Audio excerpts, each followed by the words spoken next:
Assalamualaikum warahmatullahi wabarakatuh. Perkenalkan, kami dari kelompok 2 IPS Sejarah. Kami diberi tugas untuk mewawancarai sejarah tentang lukisan Jelekong. Sebelum itu, perkenalkan nama anggota kami dari sebelah sini. Saya Iqbal. Saya Isma. Saya Kasifa. Saya Rangga. Saya Dea. Saya Najwa. Saya Ferdi.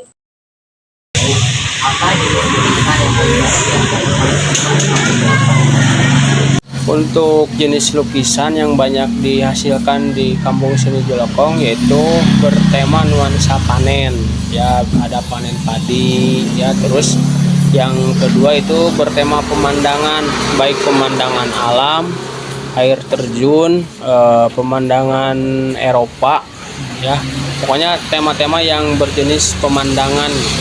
Ya. Sudah Pak atau ada lagi? Terus yang selanjutnya itu jenis lukisan yang banyak dihasilkan itu yang menurut permintaan pasar, ya. Jadi tadi yang pertama permintaan pasar itu yang banyak dicari itu bertema nuansa panen padi, ya, karena yang beli itu rata-rata orang Cina, ya. Makanya Cina itu banyak menyukai lukisan bertema panen padi karena melambangkan panen yang melimpah, berarti ya melambangkan juga rezeki yang berlimpah bagi mereka juga. Terus yang kedua pemandangan nuansa alam. Kenapa pemandangan bernuansa alam? Karena itu bisa memberikan vibes positif di kehidupan mereka. Jadi bisa juga sebagai pencerahan cuci mata di ruangan. Jadi ketika melihat lukisan pemandangan, seketika pikiran mereka itu menjadi lebih fresh, lebih positif lagi. Terus yang selanjutnya itu yang bernuansa ikan koi, ya. Karena koi itu bagi orang Tionghoa, ya, terutama ini bukan bagi umat Islam, tapi orang Tionghoa itu karena konsumen dari lukisan itu kebanyakan orang Tionghoa, makanya orang sini itu mengikuti permintaan pasar saja. Bukan berarti harus dituruti, harus diyakini, bukan. Tapi orang Tionghoa itu mempercayai bahwa koi itu membawa hoki di kehidupan mereka, ya, ada membawa hoki. Jadi koi itu jumlahnya 9. Dari lukisan koi tersebut harus berjumlah 9 karena diyakini oleh bangsa Tionghoa atau bangsa Cina, angka 9 itu merupakan angka tertinggi, ya, di dalam angka, ya. Jadi melambangkan juga ketika mereka memasang lukisan koi, ya, membawa hoki di kehidupan mereka, ya, itu.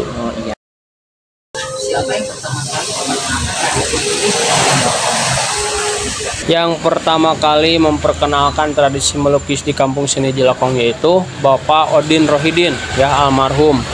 Beliau mulai memperkenalkan lukisan di Kampung Seni Jelekong itu dimulai dari tahun 65, ya. Bapak Odin itu pertama kali dia belajar di daerah Cianjur. Nah, pada awal tahun 60-an Pak Odin belajar di daerah Cianjur. Nah, ketika tahun 65 dia sudah mahir.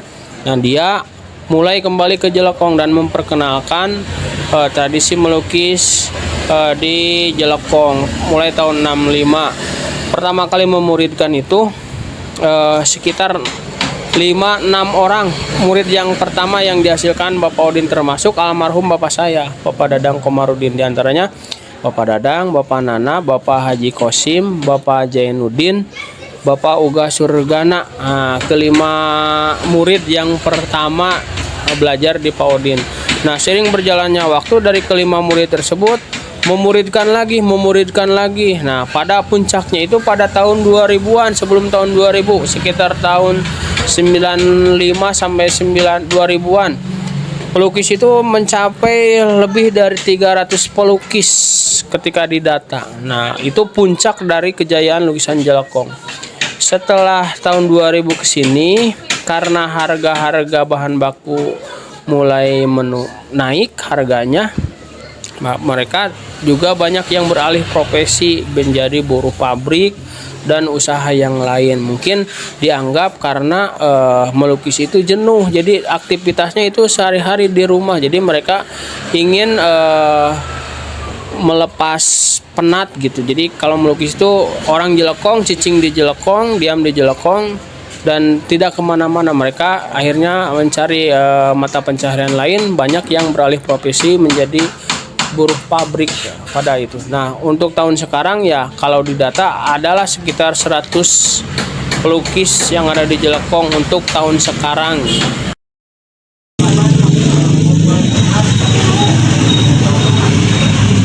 Mulai dikenal itu sekitar awal tahun 90-an. Nah, dari mulai awal 90-an pemasaran lukisan Jelekong itu ya berawal ke daerah Cipanas Puncak. Nah, dari Cipanas itu kan orang mulai bertanya-tanya, ini lukisan dari mana? Ini lukisan dari mana? Nah, sering berjalannya waktu, pada awal tahun 2000-an telepon mulai masuk dan orang Jelekong juga udah pada mulai punya. Nah, kalau sebelum awal tahun 90 itu yang menjadi yang terkenal dari lukisan Jelekong itu yang menikmati hasil itu orang Cipanas Puncak, Kabupaten Bogor, Cianjur ya. Nah, pada awal tahun 2000-an telepon udah mulai masuk ke Jelekong. Akhirnya dengan telekomunikasi si konsumen dan pedagang yang lain tahu bahwa pusat lukisan itu ada di Jelekong. Maka dari itu mulai tahun 2000-an akhirnya yang beli itu konsumen baik maupun pedagang dari luar daerah Jawa Barat itu mulai tahu ke Jelekong. Akhirnya ya Jelekong dikenal sebagai pusatnya dari lukisan yang ada di daerah Jawa Barat. Dari tahun 2000, 2010 apalagi untuk sekarang keterbukaan informasi itu sangat terbuka luas. Berawal dari COVID itu akhirnya semua pelukis itu rata-rata mempunyai media sosial untuk mempromosikan lukisannya sendiri. Akhirnya bukan hanya di daerah Jawa Barat ataupun nasional, kini Jelekong juga dikenal sampai ke mancanegara. Di mana asal mula bahan dan alat melukis yang digunakan oleh seniman Jelekong? Asal mulanya ya tetap untuk lukisan, bahan-bahan untuk melukis itu kiblatnya itu berawal dari Cina. Kiblat lukisan, seni lukis itu berawal dari Cina. Cuman orang Indonesia juga mulai berimajinasi, terus melakukan campuran-campuran dan sebagainya. Akhirnya mulai bisa meracik sendiri ya, dari mulai tahun 90-an udah bisa meracik sendiri, mulai dari bahan dasar, bahan baku untuk kanvas yang dulunya itu beli dari toko, sekarang udah bisa meracik sendiri. Bahkan di Jelekong itu menjadi kiblat kanvas, kain kanvas ya, baik untuk anak sekolah ataupun pelukis di seluruh Indonesia itu dari Jelekong sampai tersebar luas dari toko-toko yang ada di Surabaya, Jogja, Bali, Kalimantan, Sumatera, di Medan ya dan sebagainya. Itu mereka udah tahu ya, termasuk saya juga sebagai produsen kanvas terbesar di daerah Jelekong ya, dan lukisan di daerah Jelekong. Pertanyaan selanjutnya Pak, mengapa Kampung Jelekong terkenal sebagai sentra lukisan pemandangan alam dan budaya Sunda? Ya karena selain terkenal sebagai sentra lukisan, di Jelekong juga kan ada wayang golek. Makanya identik Jelekong itu di mata penduduk atau di warga yang lain itu ya, terutama di Jawa Barat, sentral seni ya, karena selain seni ada wayang golek, jaipong, pencak silat ya, Singa Depok juga ada dari sini. Makanya dikenal sebagai kampung budaya ya. Jadi desa wisata budaya sekarang itu mulai menuju ke desa wisata Jelekong. Itu bukan hanya seni lukis saja, tapi ada seni wayang golek, pencak silat, tari jaipong dan lain sebagainya. Bagaimana cara seniman Jelekong memasarkan karya mereka keluar daerah bahkan keluar kota? Untuk sekarang itu gampang. Jadi semua pelukis itu punya media sosial. Mereka tinggal mempromosikan saja di media sosialnya masing-masing. Otomatis bukan hanya di luar Kampung Jelekong saja, itu sudah bisa mendunia. Bahkan mancanegara juga sudah mengetahui ya bahwa di Jelekong itu banyak seniman-seniman lukis yang handal. Tapi Pak, waktu zaman sebelum internet belum ada, bagaimana cara memasarkan ke daerah luar? Nah, ke daerah luar itu melalui pedagang atau tengkulak. Misalkan orang sini ada yang menampung nih. Nah, orang sini menampung, dijual ke Cipanas tadi. Cipanas sebagai barometer lukisannya, barometer tempat wisata. Kan di Cipanas itu banyak wisatawan dari luar daerah ataupun luar negeri, mereka membeli di sana. Jadi tempat pemasarannya itu di Cipanas, di Bali, ya, sebagai itu. Cuman melalui perantara para pengepul, ya, para pengepul lukisan yang ada di sini. Apa perbedaan teknik melukis di Jalakong dibandingkan dengan teknik melukis di daerah lain di Indonesia? Perbedaannya ya, kalau daerah lain itu melukis itu sebagai hobi, ya, sebagai hobi. Tapi untuk di daerah Jalakong yang membedakan itu bukan hobi tapi mata pencaharian, ya. Setiap hari itu harus bisa menghasilkan. Kalau di daerah lain itu mungkin satu lukisan bisa dihasilkan paling cepat itu 2 minggu, bahkan 1 bulan itu paling cepat. Tapi di Jalakong itu 1 hari harus dapat 1, karena kalau tidak dapat lukisan berarti mereka tidak mendapatkan mata pencaharian untuk menghidupi penghidupan mereka. Itu yang membedakan antara lukisan Jalakong dengan lukisan yang lain. Kalau yang lain itu waktu itu terjadi masalah, tapi kalau di Jalakong itu yang menjadi permasalahan itu 1 hari itu harus sudah dapat menghasilkan supaya bisa dijual dan mendapatkan pemasukan buat menghidupi kehidupan mereka. Siapa pelukis terkenal dari Kampung Jalakong yang berperan dalam mempopulerkan seni lukis di sana di luar daerah? Yang paling terkenal itu yang pertama Rianto, ya. Rianto itu dikenal sebagai pelukis realis, ya. Dia masih eksis sampai sekarang. Terus ada lagi satu yang paling dikenal untuk lukisan kuda, bahkan sudah punya kolektor dari negara Singapura. Lukisannya juga sudah terjual puluhan juta gitu, termasuk tapi dia sudah meninggal pas waktu tahun 2021, pas waktu COVID.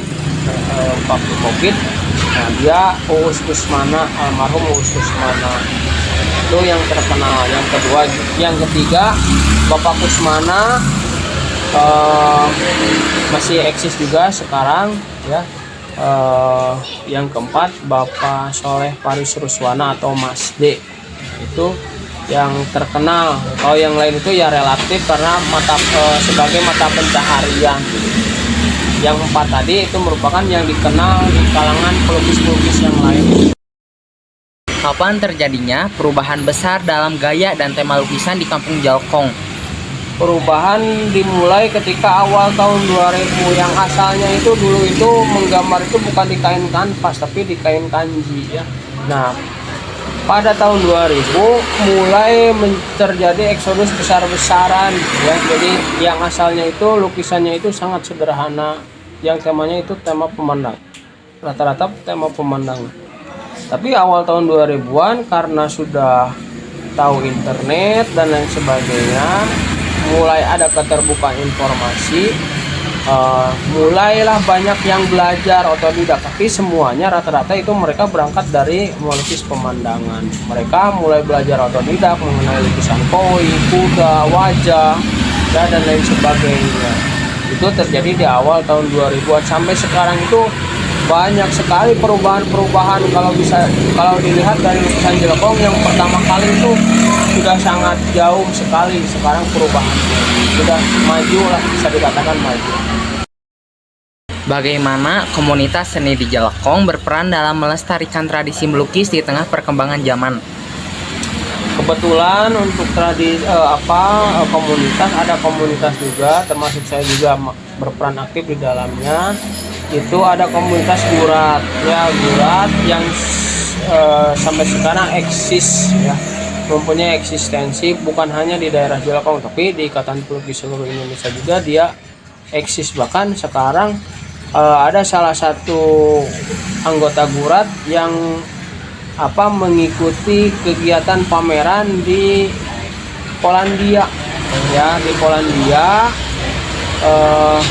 bernama Arya Sudrajat. Sekarang masih di sana karena waktunya 1 bulan untuk di Polandia untuk mempromosikan seni lukis Jelekong. Sampai sekarang eksis, jadi punya peran penting dari komunitas tersebut. Apakah Pak ada yang lain atau seperti pendidikan atau kegiatan seni rutin di mana? Di daerah lain?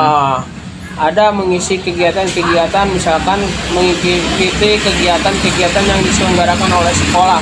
Nah, sekolah yang sudah tahu itu banyak mengundang pelukis untuk melakukan coaching klinik di sekolahnya masing-masing. Misalnya gelar seni lukis bersama dengan didampingi oleh para pelukis Jelekong itu banyak di Kota Bandung, di Jakarta juga.